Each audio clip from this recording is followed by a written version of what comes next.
Hello and welcome back to another episode of the Knockmouse Show. I'm Kirk-Robinson and today we are continuing with the second part of our look into the illegalities of the CounterStrike Global Offensive, or CSGO, online gambling fiasco. It's scandalous what has been going on in the truest sense of the word, so let's get straight to it. In the last episode I discussed all the ways that the CSGO Lotto site had broken the law by allowing online gambling in a part of the world where online gambling is illegal. Now I want to finish that thought off by covering a big problem related to it: child gambling.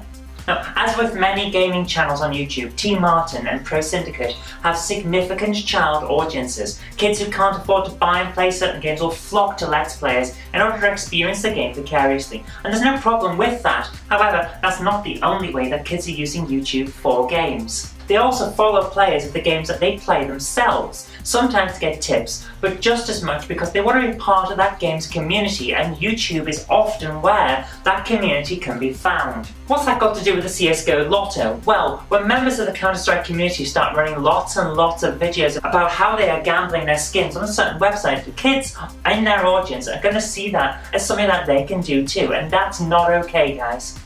Presenting online gambling as something the cool people are doing is just as wrong as advertising smoking would be if it was aimed at children.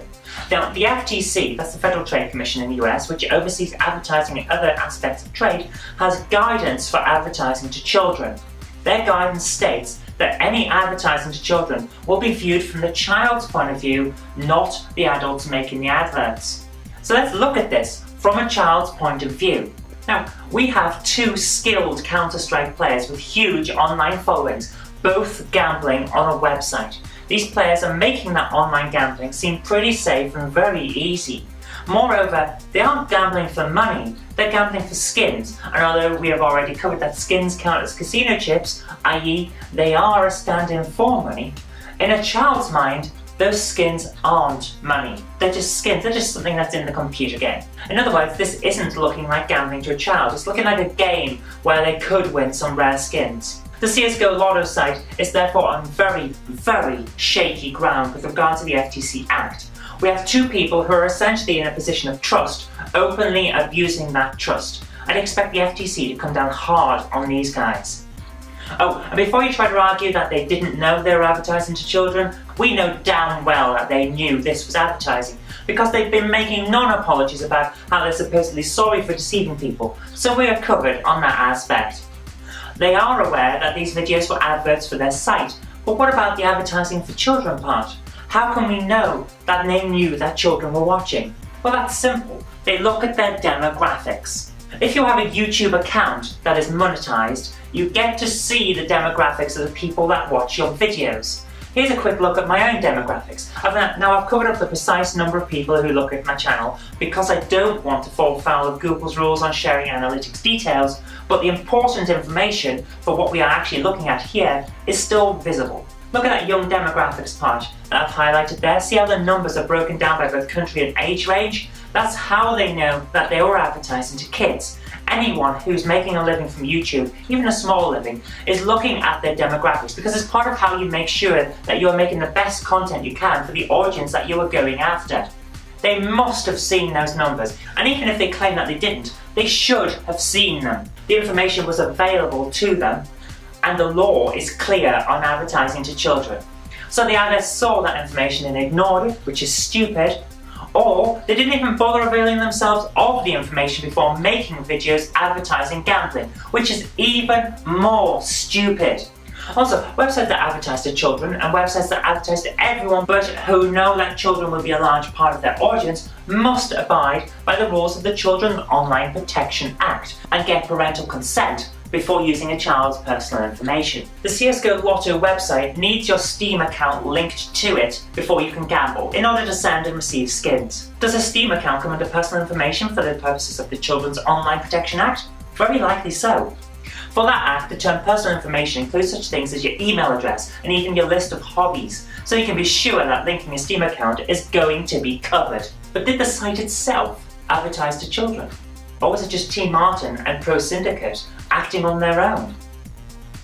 Well, that's where the second part of this illegality comes in. You see, although they never mentioned this in any of their videos and even went so far as to claim that they had found the CSGO Lotto website and were in talks about possible future sponsorship. Bunnies! T Martin and Pro Syndicate actually own CSGO Lotto. Yes, that's right. The president and vice president of the company were the ones making the videos that advertised the site. There's no room for separation between the individual and the business in this respect. The owners of the site made the videos in which they advertised the site and showed viewers how it worked. These advertisement videos had a significant child audience to them. So yes, it's clear that the site advertised to children, and because of those adverts, they must have been aware that the children would use the site. Maybe not all children, but some, and that's what counts. They will therefore have used a child's personal information without parental consent via the linking of a Steam account to the website for the purposes of gambling. That's another FTC rule broken, and it's very likely that the Children's Online Protection Act was violated in the process. Okay, that's 2 down. Let's move on to the third illegality. Let's discuss failure to disclose. Now, you might be asking what that is, and what it is simple. If you're sponsored by a company, or you own that company, or you're under contract with that company, you need to make people aware of that when you make a video praising it, or even just discussing its products in a positive way. Why? Because if you don't, you violate the act by failing to disclose your interests.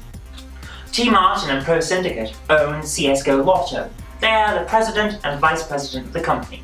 They make videos talking about this great site they supposedly discovered, although we know that they didn't, and while one of them mentioned that he might get sponsored by them in the future, that was a lie. He owned the site, he already had an interest in the site at the point the video was made. He didn't mention that, he didn't mention that in any of his videos in which he showed himself gambling on the site, although he has now gone back and put it in the description, it doesn't count, and thus he encouraged others to gamble on the site. Okay, sure, like I said, he went back and put some text in the description box later after he got caught. Then he said that he was sponsored or whatever, but that is too little and too late. Not everyone reads the description box for a start, which is why the FTC requires that you disclose your vested interest in the video itself. Here's the exact wording of that from the FTC's own endorsement guide FAQ. If an endorser is acting on behalf of an advertiser, what she or he is saying is usually going to be commercial speech, and commercial speech violates the FTC Act if it is deceptive. Now, deceptive is the important part here. Not disclosing that you're the owner of the site you're being so positive about is deceptive speech. Oh dear guys, you broke the law. What are the likely penalties for this? Well, the FTC has a range of possibilities open to it. It could send these clowns a cease and desist order, which really won't help at this point. It could fine them $16,000 per day per advert if they violate the law in the future, which again isn't going to do much good at this point. It could order them to make corrective advertising measures, disclosures, or other informal measures, i.e. to make videos rebutting what they said in the original previous videos. All of that seems a little subpar for what they've been doing, however. So, what else could they do? Well, they could just fire up the good old civil penalties or consumer redress and associated monetary remedies. This includes, but is not limited to, full or partial refunds for the injured parties, i.e. all the people suckered into gambling on the site that these guys owned and took a share of the pots from. Those remedies could run into the tens of thousands by this point, since this site has been running since December 2015. So yeah, they're probably going to go with that one. And that's all in addition to the potential FBI investigation for running a website that allowed people to gamble online in the United States, where online gambling is illegal. Okay, let's wrap this up. What we've seen in these 2 videos is that there are 4 big areas where it looks like CSGO Lotto and its 2 owners have broken the law. Allowing online gambling in America where it's illegal, advertising a gambling website to children, which is illegal pretty much everywhere in the world, failure to disclose a stake in the service being advertised, and using a child's personal information without parental consent. Will any of these charges stick in the end? Well, probably yeah, but what the actual outcome will be remains to be seen. Anyway, that's all we've got time for this week, so thank you very much for watching. I hope you did like this, and if you did, remember to click the like button, share this with your friends so that they know what's been going on and what the law is too, and do subscribe for future videos because we'll be more in the future. But until next time, I've been Kirk-Robinson, you've been watching the Not Mouse Show, and I'll see you later. 3, 2, 1, and action. I am focused. Yeah. Hello and welcome back. Let's start again straight off from mountain up.